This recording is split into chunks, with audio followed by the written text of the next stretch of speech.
ایک بزرگ کہتے ہیں میں مسجد میں نماز ادا کرنے گیا. جب وہ نماز پڑھ رہا تھا تو میرے ساتھ ایک بڑا غریب فقیر سا شخص وہ بھی بیٹھا تھا اور ایک بزنس مین بھی بیٹھا تھا. دو برابر میں وہ بیٹھے تھے.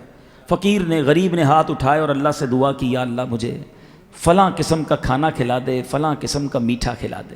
فار ایگزامپل، مثال کے لیے سمجھا رہا ہوں کہ وہ فقیر دعا کرنے لگا، یا اللہ بڑا غریب ہوں، مجھے آج چکن بریانی کھلا دے اور گاجر کا حلوہ کھلا دے.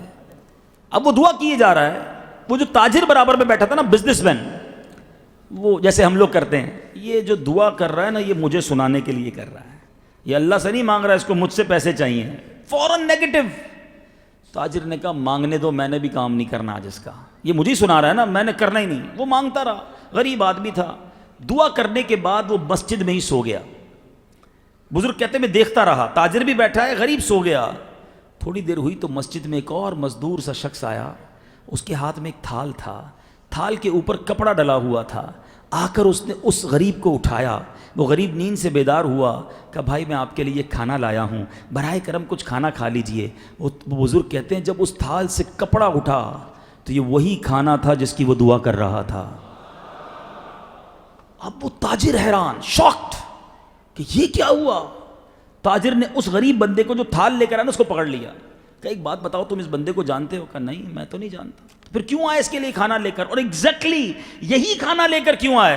تو وہ جو مزدور شخص تھا نا، وہ کہتا ہے بات یہ، میں تو خود غریب آدمی ہوں، مزدوری کرتا ہوں، میرے بچوں نے بڑے عرصے سے یہی پرٹیکولر کھانا کھانے کی تمنا کی ہوئی تھی کہ ابو کبھی ایسا بھی تو کھانا کھلاؤ نا. پیسے نہیں ہوتے تھے، آج ذرا مزدوری اچھی بنی، میں پیسے لے کر آیا. اپنی بیوی سے کہا کہ بچوں نے بڑے دنوں سے وہ کھانے کی فرمائش کی ہے، یہ پیسے لو، وہی کھانا بناؤ. اور میں تھک کر سو گیا کہ جب کھانا ریڈی ہوگا بچوں کے ساتھ اٹھ کر کھاؤں گا.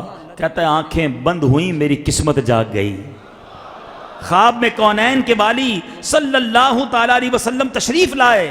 آقا نے فرمایا کہ آج تمہارے علاقے میں اللہ کا ایک ولی آیا ہوا ہے، اس کا قیام مسجد میں ہے. جو کھانے تم نے اپنے بیوی بچوں کے لیے تیار کروائے ہیں، ان کھانوں میں سے اس کی بھی خواہش ہے، یہ کھانا اس کے پاس لے جاؤ، اپنی خواہش کے مطابق تھوڑا سا کھا لے گا، باقی تمہیں واپس کر دے گا.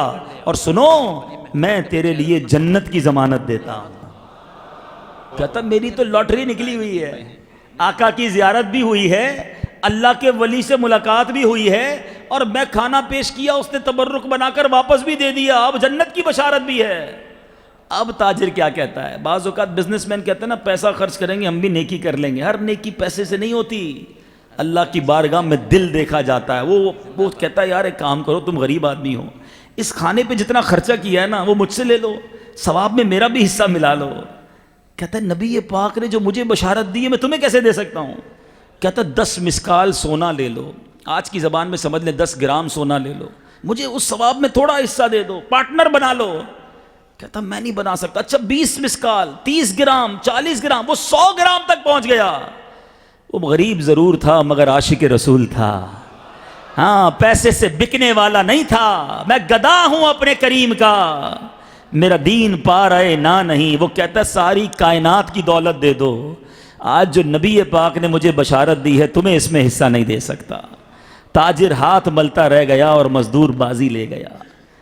عشق عقل والوں کے نصیبوں میں کہاں ذوق جنون. ہر چیز عقل سے نہیں تولی جاتی. عقل والوں کے نصیبوں میں کہاں ذوق جنون. عشق والے ہیں جو ہر چیز لٹا دیتے ہیں.